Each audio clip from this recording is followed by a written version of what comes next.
Okay, here we are. This is going to be our build for the box that holds the Arduino board, and we send all our signals out from. This is the box to give you this. I know that now this is the scale, it gives you an idea. So this is the box. We have some issues here, if you can see them. But in the corners we have these. I'm going to have to remove those. They're like standouts there that you can screw into, I believe, for this project. I want to remove that so that when I put my Arduino board in here, it will go up against this side. I want it to be up against all the way. So I'll have to cut those out. I have a Dremel tool that I'll probably use for that. If you don't have one, don't fret. I was thinking about this to try to help those of you who don't maybe not have a Dremel motor. I think what you could do is just get a drill bit that's this big and just drill down and take it all the way down. You could even go all the way through and then maybe put some rubber feet on the back side here to cover that up. You could even go through, but the holes wouldn't hurt anything to get rid of these, so you can slide your Arduino all the way up against the board like that, up against this like that. So I've got to take those out. The other thing that I'll need to do then is I will, on this side, and the reason I got to take those out is I got to make room for this to fit, for both of these to fit in here, because this is where, and they're just barely enough room. So these boards are just the right size, just barely enough room for that, but there is room, so that's good. And then this gets glued down there, and I cut this out and slide this right down, and then this lid fits on top of all that. So I'll have to take those out, cut this out. The other thing that I want to do is drill the hole so that I can push this through, and this will plug into the Arduino board, because you need this to go to your computer, so that it will do the switching. When you start switching, this sends it to the Arduino board, and the Arduino sends it to the lights. So have to do that. This is a cover that goes, what this is a cover that goes on your jack. These are clear, some of them have white, and they cover over once you get those done. So there's that. I have one more problem that I'll have to solve for this that I need to show you. If you remember in my last video, I told you that if you buy an Arduino board with the header pins, these header pins, for it, then you won't run into this problem. For me, what I discovered, I'll see if I can't adjust the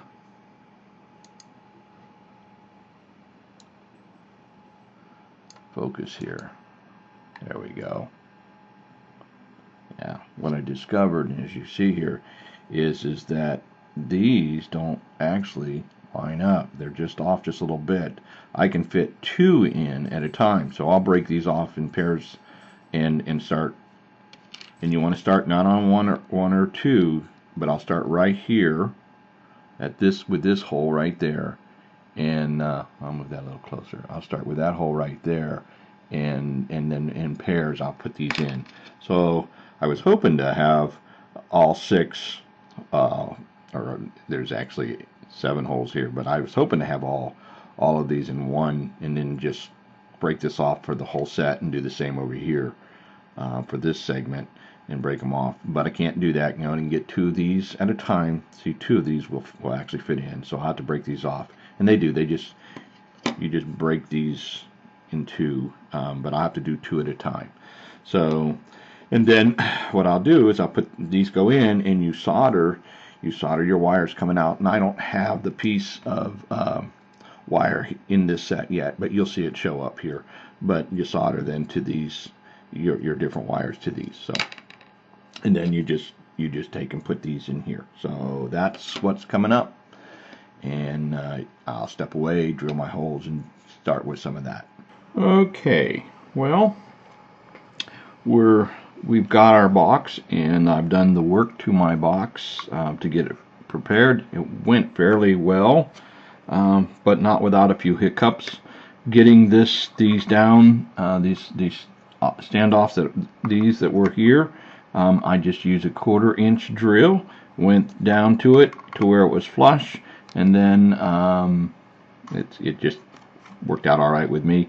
If you go through and you make the holes, not a big deal. Actually, probably it will help with the heat issues that can happen with electronics, and so it's not necessarily a bad thing to go on through this. So that went all right. Then I went to make the hole in here for this so that we can put the USB cord in.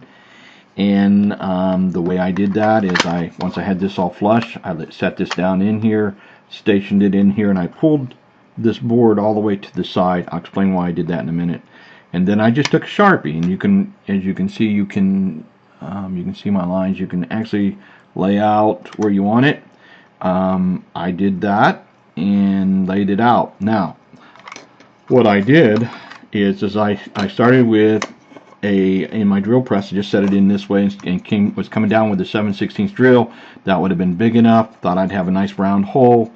Obviously, you can tell by looking at this that didn't play out that way. Actually, what happened is it cracked this. You can see there that it cracked it. I'm going to have to glue that, super glue that. It's not a big deal, but I stopped once I started to do that. I stopped, came back in, pulled out my rotary tool. Went in and cleaned this out and opened this up so this would work. So I did that, and there we have it. Pulling it all the way to the side. It's not pretty, but it'll be fine. The next thing that I did is, you'll see there's a hole right there. I drilled a hole out for my board. This hole was already in the board. I just got a drill bit that went through, marked it, and drilled it out, so that I can hold this in place. And the reason you want to hold this in place is so that when you're pushing and pulling your USB, when you're plugging it in and that kind of stuff, it stays in place and it stays put and doesn't slide around. Plus, you don't want it moving around. But you don't need a lot of holes. I could do one here, one there, and one there.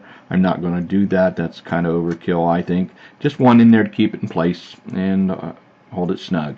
Now, the reason for moving it all to one side is I've only got one pin that I'm using. I'm using the ground pin on this side, so I only have one pin on this side, but all of this side I'll be using pins, and wanted to be able to do that. And if I show you the lid, you'll see on the lid that there is a lip to it as well. It kind of sticks out right there. You can see, you can catch that a little bit. And so there's a lip there, and I didn't want my header pins interfering with that. So I shifted it all this side so that that wouldn't interfere. The next thing that I did is I opened up for my RJ45 jack. I opened up and cut out the sides for that, so that would set in there like that. And I also had to take, there was an opening here, but I had to take and make that wider. I had to cut that wider to accept that, so that it would fit over just fine. And then once it's all done, it'll be like that, and then you can plug in on this end, and your Cat 5 cord will come out here and go to your switch or your hub. Now, having said that, I should tell you about the snag that I ran into. I sat down and started. I thought I was going to start soldering my wires to my header pins, and so I pulled out this test. This is a test piece that I use to check my RJ45s and to run other tests and do different things, so I keep it in my toolbox. But I pulled out these to get the excuse me, the wire colors here, and started assigning the pins, the wire colors. The first thing I did is I designated the brown, solid brown, as my ground. That will go to all the lights. You use the same ground. You want it all grounded together.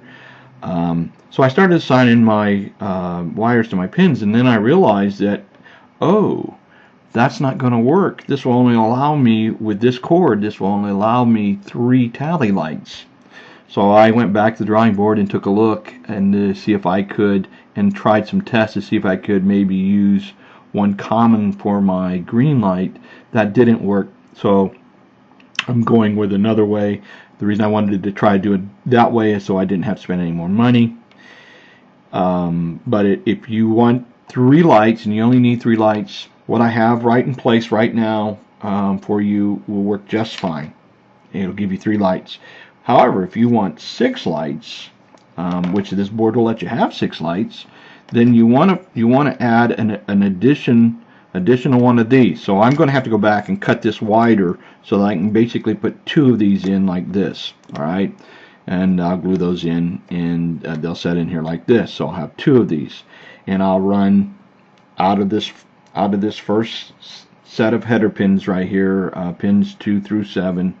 I'll run to this one, and pins 8 through 13 I'll run to that one, and they'll have the same colors, of course, for these. So let me just share with you, I assigned my pins colors.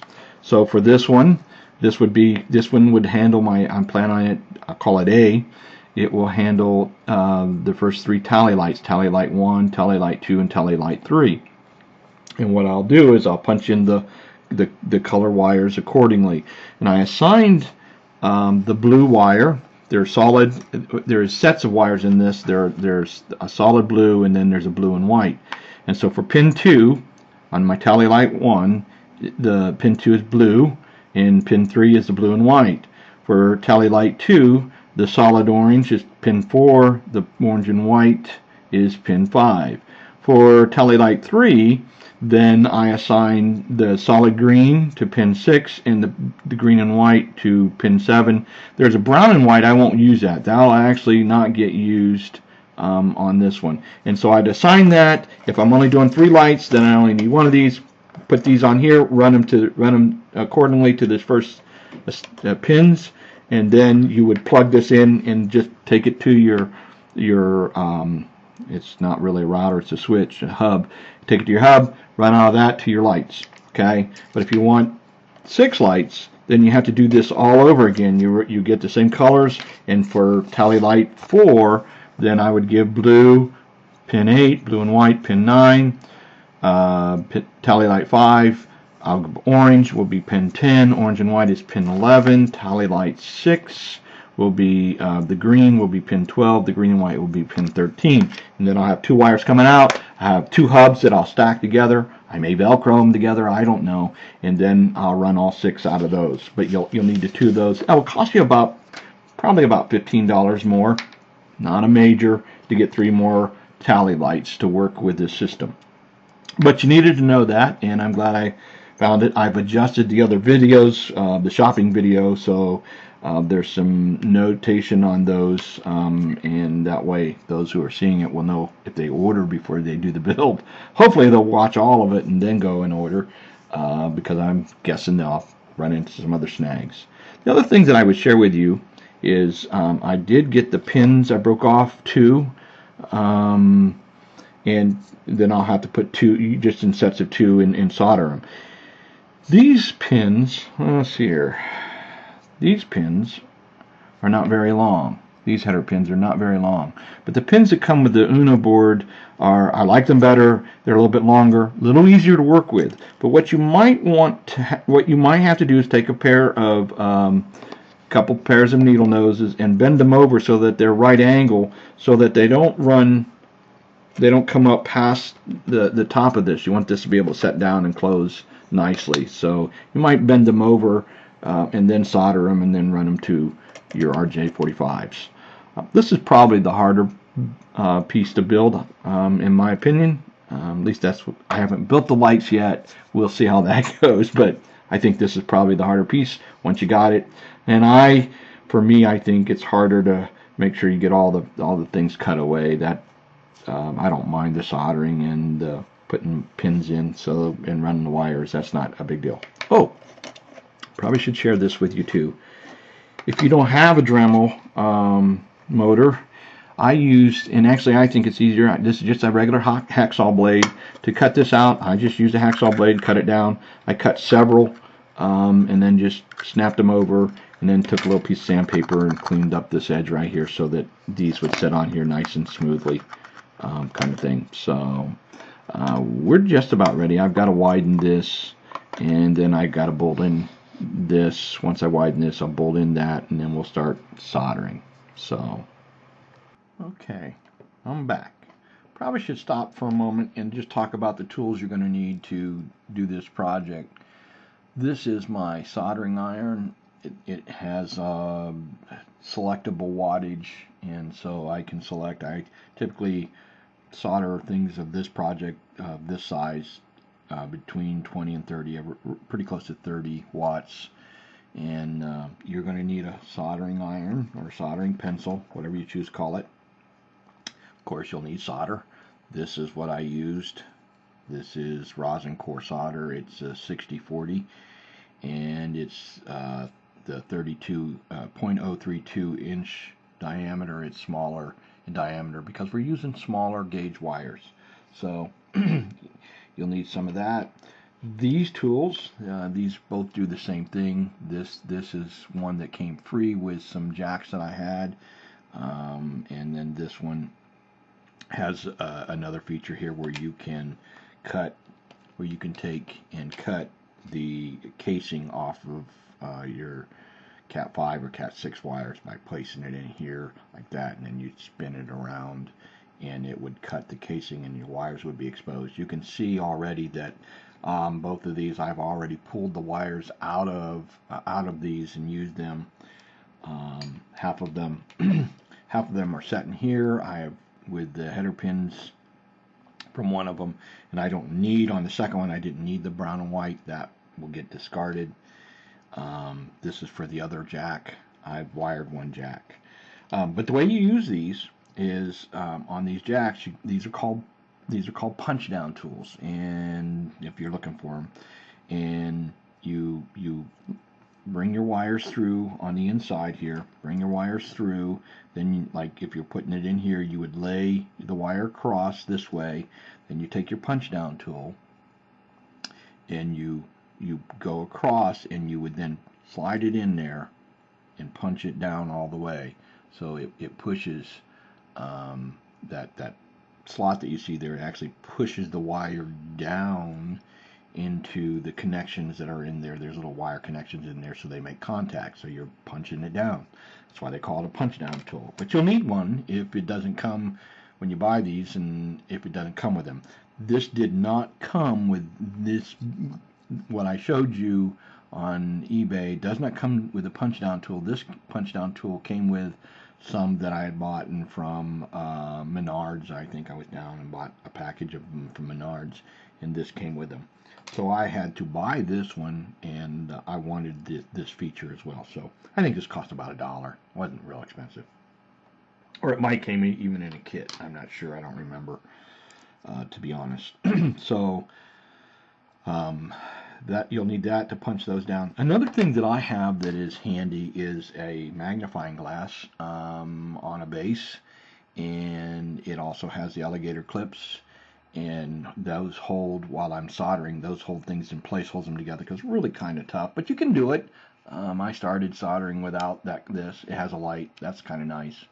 And so that cost me, I got that at Harbor Freight. I think it was right around $10 for that. So maybe a little less, maybe a little more. I don't know, $1 or $2. Well, here it is. This is what I am calling this is the control box.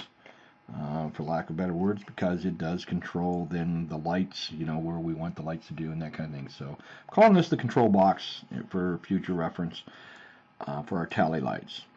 I glued the crack. It's been super glued. I opened these. I opened the slots up here to accommodate 2 of these, as you can see. And so I opened that up. I glued these down, super glued these down. I bolted my board in. There you go. You can see it. There's the nut and the bolt. You can see here's the head of the bolt on this side of the screw. And so that's the board's been bolted in, so that's nice and secure. So when I push this in and out, that's not a problem. I've taken and I've wired it up for this jack. This jack I'm calling Jack A. It controls cameras 1 through 3. This one on column jack B, it controls cameras 4 through 6. Something that I did that's a little bit different, rather than to just splice two brown wires together to get my ground to both of these. On this analog side of the Arduino board, let's see here, but I'm not sure it will show you, but there are actually two ground pins that are right together. So I just took my brown and white from my first Cat 5. I took the brown and white and the solid brown. I soldered them to header pins. Just pop both header pins in because they're side by side. Put them in. I took my brown wire and I brought it over here to this jack, and you can see that I put the brown wire into this slot, pressed it down into this slot right here on this, and then my brown and white, I brought it around to this jack and pressed it in the same location right here, my brown and white. That takes care of my grounds. They're good to go. So my ground wires are all done for my both jacks. Now, what I have wired for my camera pins, for my cameras and the camera pins, is jack A. I did what I said I was going to do for this wire. Let me see if I can get the light. There we go. You can see I stayed away from pin 0 and pin 1, and you're going to want to do that too. You're going to start with pin 2. On pin 2, I put my solid blue, and my blue. This is my blue and white in pin 3, and I brought them over. I put the solid blue here in this slot, and I put my blue and white in this slot. Blue here, blue and white there. And you'll see that matches the side of, they have these coded for you. And so I've got brown here, that's why I use the brown in this slot, and the blue right here, that's why I use the blue in this slot, and I use blue and white in this slot. Notice that on this row A and row B, they're the same. Guess what? On the opposite side, they're not. I made a mistake. I used this top row color code, and I put green here, green and white, orange here, orange and white here. I should have used the bottom if I wanted things to work the way I had told you in the last video, how I was going to do my tally lights and where I was going to assign them. So what you're seeing right here, and you can see it, there's the green and white, there's the solid orange, there's the orange and white. I should have had these reversed here, okay? But it's a lot harder to pull these wires out and punch them into this than it is to switch them here. So what I did is I just switched them over here on these header pins. And so instead of having the next set, I have blue and white, and then I have green, and then green and white, and then I have orange in pin 6 and orange and white in pin 7. I originally designed these to be opposite, that it would be in pin 4 it would be orange, and then pin 5 would be orange and white, and then pin 6 would be green, and pin 7 would be green and white. But I switched them around here because it's easier than switching them around there. So I've done a test here. Let me plug in my test wire that's hooked up to our board right here. And on our board, just to explain again, I relayed this out a little bit so it makes sense to me. This red light here is my active pin for when I'm live for camera 1. The green is a preview pin or light for, not pin, but light for camera 1. This is camera 2, and this is preview camera 2. This is camera 3 live and preview camera 3 green. Alright, so you saw that camera 1 is already live. That's because I'm recording this, and there you have it. If I throw up into my preview, and you're going to see camera, the preview light come on for camera 2. So if I take camera 2, throw it in there, there you have it. If I do camera 3 in the preview, it gives me the preview on deck camera 3. Let me go to my desktop so you can see, because I can't, if I switch off to camera 1, you can't see what I'm recording. So if I put the desktop up there, now This is my desktop. You can see the green bar is what is live. That's vMix has that. That's their color assignment. The blue bars mean they're inactive. The yellow bar on top down here means that it's in preview, or what I call on deck, and means that that's a camera that's, and see, and that matches here. And so camera 1 now is in preview. If in the last view I showed you, the red light right here, this red light was what was on. Now the green light's on because we've moved camera 1 into preview. Anytime you switch up here, what's live goes into preview, what's in preview goes to live.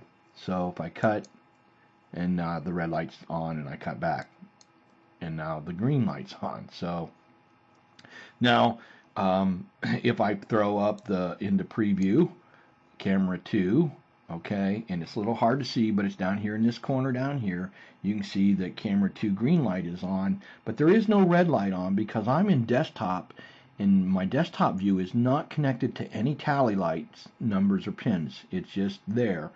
It's a view I have for you, but it's not connected to tally lights, and I wouldn't want it connected to tally lights in this situation. If I go to camera 3 into preview, you saw it down here, it moved from green there to camera 3 green. I'm going to put up, I have a multi-view that I'm going to set up here, and so I did that and threw that up, and you can see over here now, because I have camera 1 and camera 2 in the preview mode, both of the green lights are on. So it's telling me that I have 2 cameras that are about to be, they're on deck and about to go to the main. If I cut to it, and what you see is that the red lights, it's telling me that both of those cameras or both of those views are active. Okay, and if it was 2 actual cameras, then whoever was being viewed could see it. So there it is. The test, it just shows that everything works. I'm going to go back here to camera 1 and finish this video. So there we have it. Half of it's built for my control box, and this one, cameras 1 through 3, is functioning properly, and I'm going to go ahead and pull that out. And so I'm going to now wire cameras 4 through 6 on these remaining pins with the wires that I have put header pins on, and they notice that they're the same colors. It's a blue and white set, it's an orange and white orange and white set, a green and white set, and we'll do the same things. You just repeat it, with the exception to the ground. The grounds are already done. So, and then once I repeat it, the control box will be done, and I'll post this video. Okay, I'm back. I have this actually almost complete. I have now wired up my jack B for cameras 4 through 6. I wired this one the way I originally wanted to, and so I have in this second set, I have the blue set of wires, then in the middle I have the orange set of wires, and then the last one for camera 6 would be the green set of wires, which is the way it should have been for the first 3.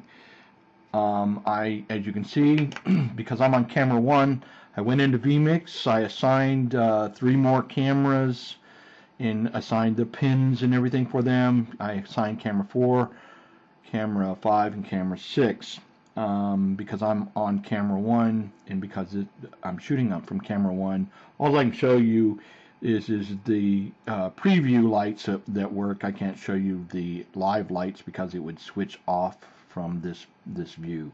So I have in the preview right now, I have camera 4, and as you can see, I plugged into this one. Here, our test wire is plugged in now into this, and so instead of this being camera 1, now this becomes camera 4, camera 5, and camera 6. And when I did the test before doing this video, the red lights came on when I made it live. But I'm just going to do the previews, and you'll see that. So we got camera 4 in the preview. I switched to preview camera 5, and you saw that change, and then camera 6. And if I had made this live, then the red lights come on. So everything's working fine. All that's left to do is to put these caps on right here. I put these caps on, and I'll put the lid on, and then this will be good to go, and we'll move to putting together the actual light boxes that go on the camera.